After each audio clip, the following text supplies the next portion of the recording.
Good morning friends and welcome back to my channel. A 24 steam main 210 meter long, that means they told you the diameter. Steam main means the diameter. So here the diameter is of 240 right, and 210 meter long. So the length is of 210 meter. Right. Now read. Is covered with a 50 of higher temperature insulation. So I will draw here. This is the steam main and 50 thickness. So from here it is 50 thickness. One more insulation, right? And 40 of lower temperature insulation. So the next one is of 40 thickness. So remember that you need to interpret data correctly. The inner and outer surface temperature as measured 390 degrees Celsius and 40 degrees Celsius, means inner 390 and outer 40 degrees Celsius, right? And calculate total heat loss per hour. Remember this, per hour. Heat loss per meter square of pipe surface, heat loss per meter square of outside surface, and temperature between two layers of insulation. Now here I can find out the radius R1. This one is the R1. Since the diameter is of 240 120 is the radius, and I will convert that 120 into meter. So it will be 0.12 meter. Now come to the next, R2. This one is the radius to R2, which is this 0.12 meter plus 50. See here, 50 millimeter. So if I convert that, or if I write here 120 millimeter plus 50 millimeter, it will come it as 170 millimeter, or I can say here 0.17 meter. Now it's time to draw the R3, which is equal to this 170 plus 40. It will come it as 210 millimeter, or you can say it as 0.21 meter. Now they have given the thermal conductivity. If I consider here Ka, it is given 0.092 watt per meter degree Celsius, and here it is Kb, which is 0.062 watt per meter square meter degree Celsius. And obviously the temperatures, if I say here T1, this as a T2, and this as a T3. Now these are the resistances.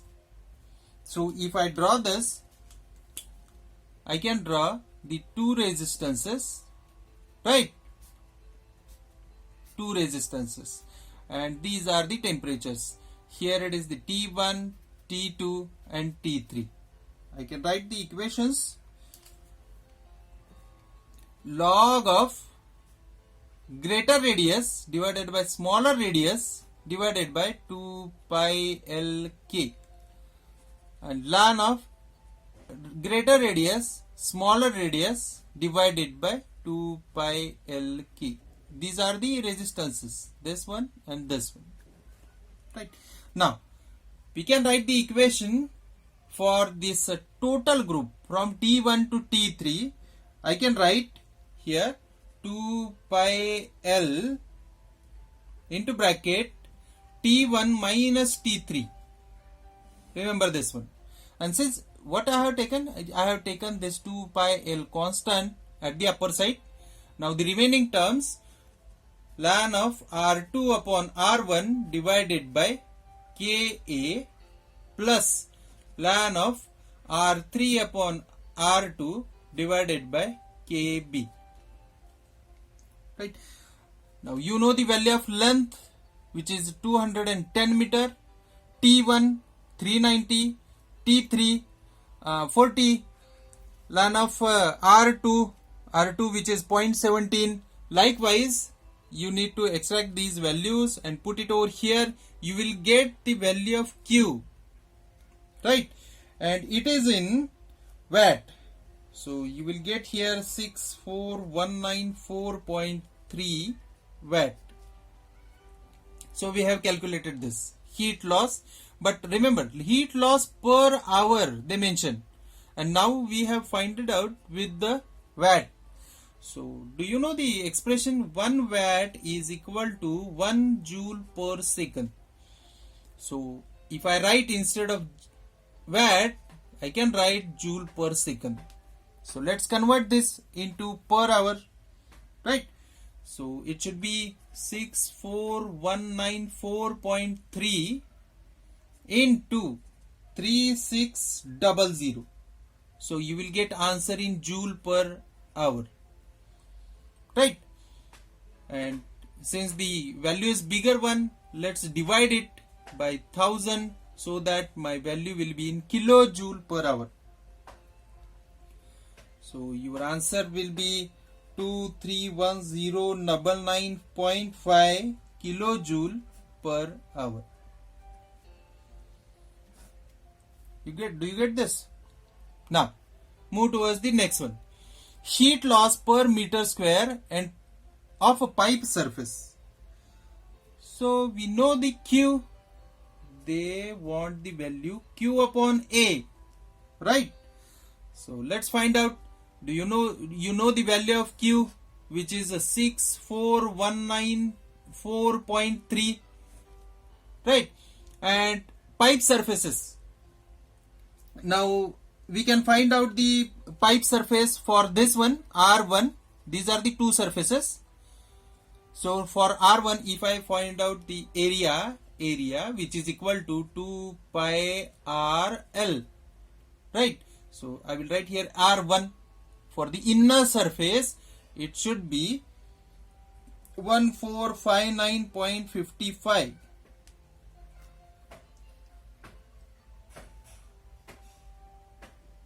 Or better, you find out this one, because this value is in kilojoule per hour per meter square. Right? I have taken this value. Instead of this, take this value over here.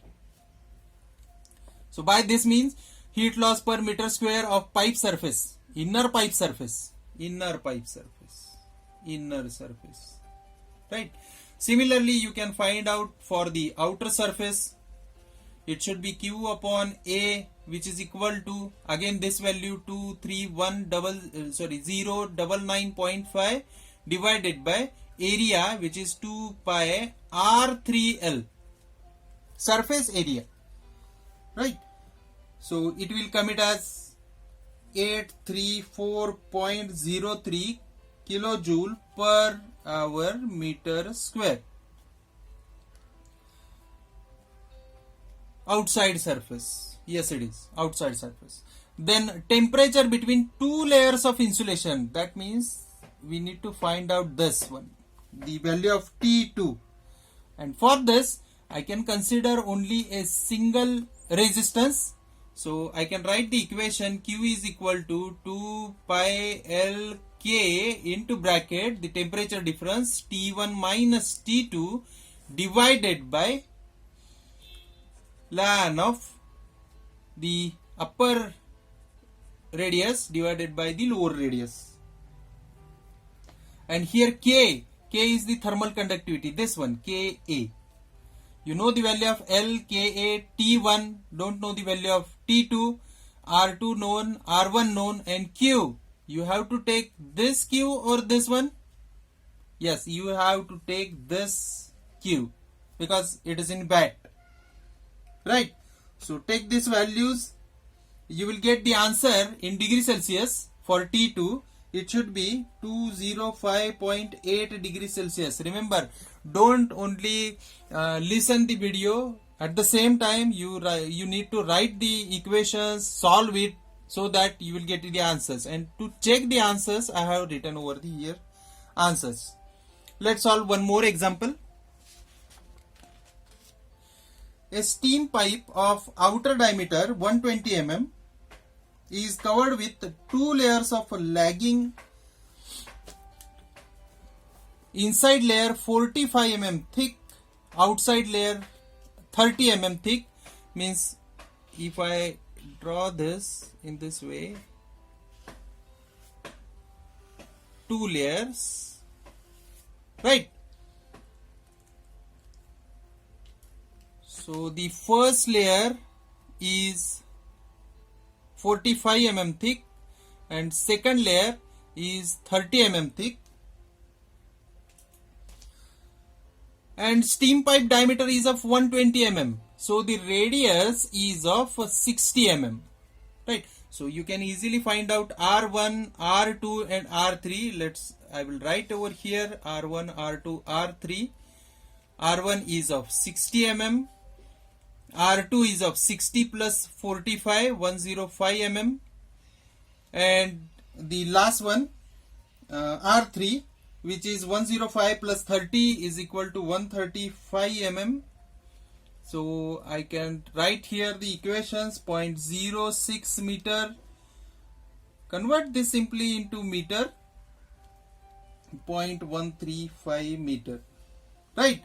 And now they have given the K, this one, KA, KB, which is given KA. This one, I will write here KA, and this one is the KB. Now the pipe conveys the steam at a pressure of 20 bar with a 50 degree superheat. Here it is.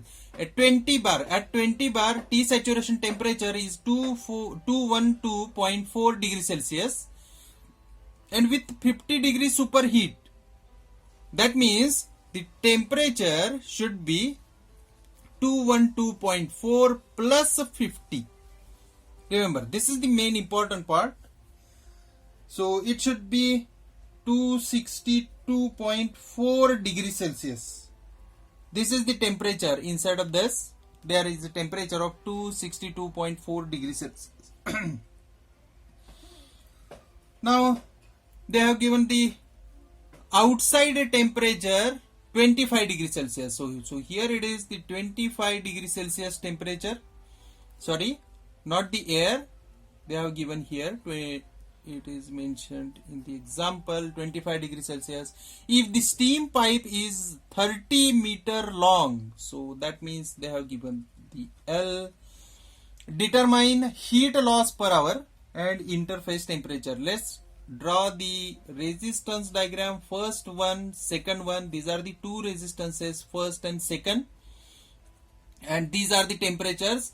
It is given temperature T. If I say T1 here, T1 given, T2 also given 25, T2, T1, sorry, T3, and T2 unknown, right? So let's find out Q for this total system. So Q for total system, it is a 2 pi L. Since the length is same, I have taken to the outside 2 pi L. So T1 minus T3 divided by ln of bigger radius here R1, R2, R3. If I write, then bigger radius minus divided by smaller radius R2 divided by R1 divided by thermal conductivity K. Again the same for KB. You know all these quantities: T1 known, T3 known, R2, R1, R3, KA, KB and L. By this you can find out the value of Q, which is 4923 watt. Or again here, see, heat loss per hour. So what I have to do? Multiply this by 3600 and divide it by 1000, you will get answer in kilojoule per hour, right? Because instead of watt I can write here joule per second. Okay, now the interface temperature of lagging means we need to find out T2, and for that consider only a single resistance. So for the single resistance I can write here 2 pi L Ka into bracket T1 minus T2. So here T1 minus T2 divided by ln of bigger radius R2 divided by smaller radius R1. We know the value of L, Ka, T1, R2, R1. Simply you need to put the value of Q, but put the value of Q is in watt, so that you will get answer of T2 in degree Celsius. So it should be 79.71 degrees Celsius. So solve this, check it out, and hope you understand this up to this one. The important part is we can consider a single resistance, and for the single resistance you can mention the separate formula. If you compare the total resistances, you have to use the different formula, right? One, whatever the given data is there, you need to compare this and try to plot the graphical representation. That's why it is easy to solve this, and try to read carefully because they have given the thickness. Sometimes they give you the radius, the diameter, and here it is. This one is the important part. Okay, hope you understand this. Thank you.